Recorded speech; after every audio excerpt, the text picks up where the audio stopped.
உங்க குழந்தை எப்பவுமே ரொம்ப சோர்வா, ஒழுங்கா சாப்பிடாம, ஸ்கூல்ல ஒழுங்கா ஃபோக்கஸ் பண்ண முடியாம இருக்காங்களா? அப்ப இந்த வீடியோ ஃபுல்லா பாருங்க. வணக்கம். நான் உங்க டாக்டர் ரஞ்சித், குழந்தை நல மருத்துவர். மேல சொன்ன எல்லாமே அயர்ன் டெஃபிஷியன்சி அனீமியா, அதாவது ரத்த சோகையோட சிம்ப்டம்ஸ் தான். அயர்ன் டெஃபிஷியன்சி இருக்க குழந்தைகளுக்கு குரோத் அண்ட் டெவலப்மெண்ட்டுமே சிவியரா அஃபெக்ட் ஆகும். அது மட்டும் இல்லாம குழந்தைகளுக்கு பைக்கான்னு சொல்லக்கூடிய நான் எடிபிள் ஃபுட் ஈட்டிங் ஹேபிட்ஸும் வந்துரும்.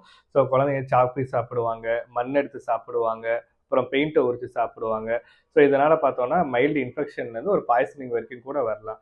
அப்ப யாருக்கெல்லாம் டாக்டர் அயர்ன் டெஃபிஷியன்சி அனீமியா வரும்னு கேட்டீங்கன்னா, உங்க குழந்தைக்கு நீங்க அதிகமா மாட்டுப்பால் குடுக்குறீங்க அப்படின்னா ரொம்ப காமனா வரும். அது போக ப்ரீமெச்சூரிட்டி இல்ல காம்ப்ளிமெண்டரி ஃபீடிங் வந்து நீங்க ரொம்ப டிலே பண்ணி ஸ்டார்ட் பண்றீங்கனாலும் வரும். குழந்தைங்களுக்கு ரொம்ப கிரானிக் இல்னஸஸ் இருந்துகிட்டே இருக்குனாலும் அயர்ன் டெஃபிஷியன்சி வரும். அது போக வார்ம் இன்ஃபெஸ்டேஷன்லயும் ரொம்ப காமனா வரும். அது மட்டும் இல்லாம 6 மந்த்ஸ் டூ 3 இயர்ஸ் இருக்க குழந்தைகளுக்கு, இல்ல அடாலசன்ட் ஏஜ் குரூப்ல இருக்கவங்களுக்கு ரேபிட் குரோத் இருக்கும். ஸோ அதனால கண்டிப்பா அயர்ன் சப்ளிமெண்டேஷன் குடுக்கணும். ஸோ அயர்ன் டெஃபிஷியன்சிய எப்படி பிரிவென்ட் பண்றது? அத எப்படி ட்ரீட் பண்றதுன்றத நம்ம அப்கமிங் வீடியோல பார்க்கலாம். Thank you.